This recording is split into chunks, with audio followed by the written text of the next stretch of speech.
This is Gerardo Del Real with Resource Stock Digest. Joining me today is the president and CEO of Mountain Boy Minerals, Mr. Lawrence Roulston. Lawrence, how are you this morning?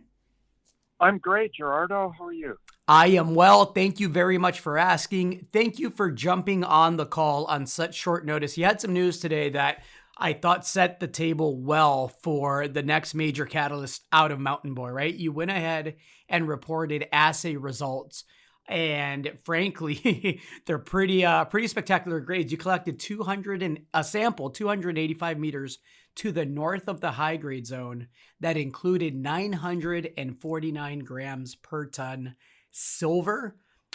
You mentioned in this latest release that the new zone appears to be an extension of the historically mined area, and the drill will be turning next week as well. So a lot to get to. I'll let you provide some context there. Yeah, look, the geology of this area is somewhat complex. There's a lot of veins, and the main focus historically and our focus has been on this thing we call the high grade zone. It was historically mined. It was mined a little bit in the 1990s, and in 2006, there were several drill holes, one of which encountered 5 kilos of silver over 5 meters. So a very, very significant silver occurrence related to this broad north trending feature. It dips into the mountain, and we tried to drill it last year. We couldn't get a pad in where we wanted. We drilled too far away from that high-grade zone.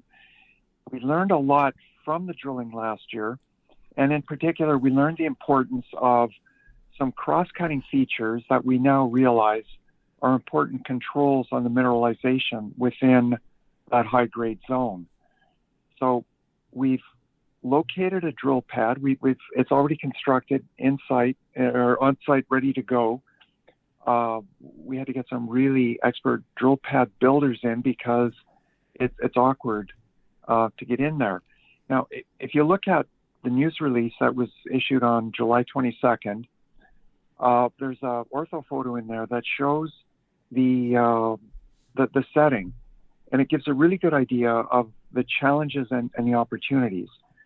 So these veins outcrop on an area that's mainly steep cliffs, and we were able to recruit some geologists that were skilled rock climbers, and they scrambled all over these cliffs for the first time. Really, gave a good geological examination of that area.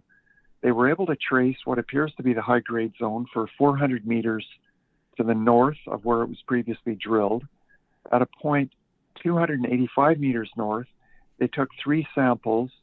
Well, there were a number of samples taken all along here, but in that one area, 3 of the samples were sent in for a rush assay, and those are the assays that were reported on July 22nd. And as you say, one of them was 949 grams of silver.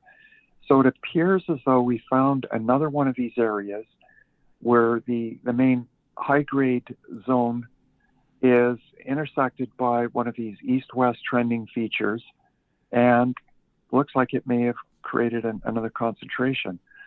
So we've already had a drill pad built to give us a test of that zone.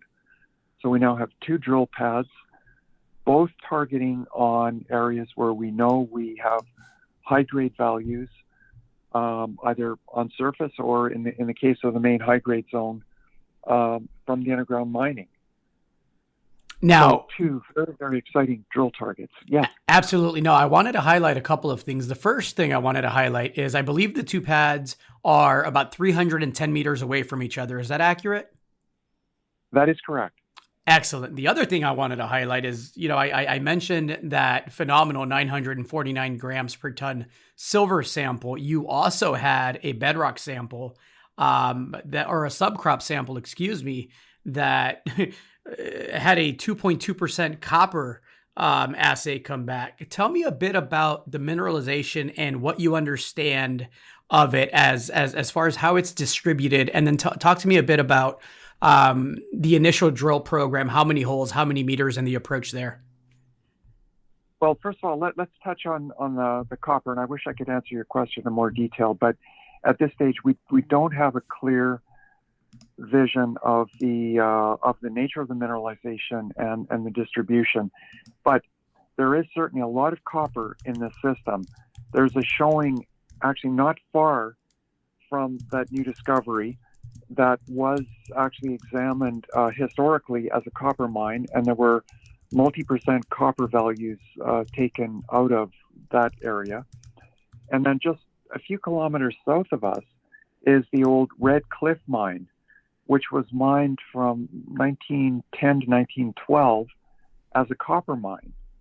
And in fact, they built a railroad from the Port of Stewart up to the mine in order to direct ship the ore from the Red Cliff mine to a smelter at Tacoma.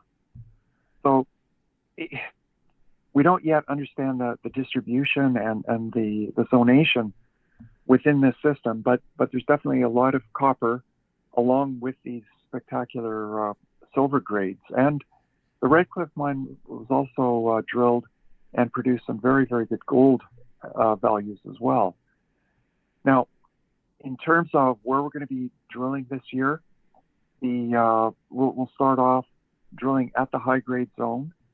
We'll drill a few holes from that pad, and then we're going to move up and drill from the pad at the new discovery zone.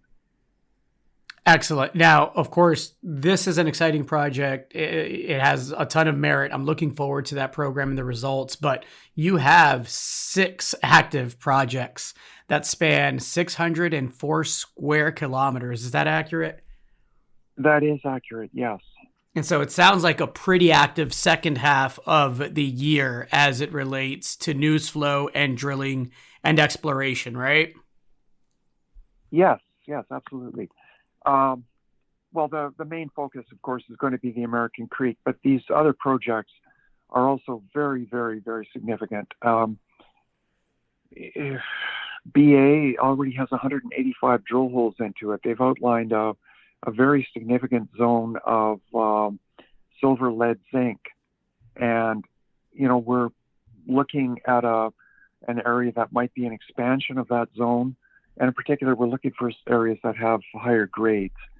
One of the intercepts in the BA drill program was actually over 1 kilo. So it is capable of generating high grades. So we're looking to try to get a better understanding on that system as well. And then really significant is our Telegraph project, which we just put together in May. And we're still in the process of assembling data, interpreting it. A lot of work was done up there over a period of decades, all on little bits and pieces of it. So for the first time, we're pulling all that together. We've consolidated the ground, and it looks to us like another big porphyry system, very much like Galore Creek, which is just to the southwest of us, and then the Shaft Creek, which is just east of us. So we're literally in the midst of a number of very significant porphyry copper gold deposits. So that's also very exciting, early stage for us, but we expect a lot of news coming out of that this summer as well. A lot to like there, Lawrence. Copper's at 424 again. Gold is above 1800. Silver looks like it's pushing towards the 26 level. We know that the consolidation in the junior resource space over the past several months has made for some pretty compelling opportunities. And given the news flow that you have the remainder of the year, I got to believe that you're going to attract some attention. I thank you again for your time. Anything else to add to that? I can't wait to chat once the drill program commences and we start seeing some of the results come in. Well, I expect a lot of news coming, on a regular basis going forward here. So look forward to keeping you and all your followers up to date. Thanks again, Lawrence. Appreciate it. Okay. Talk to you soon.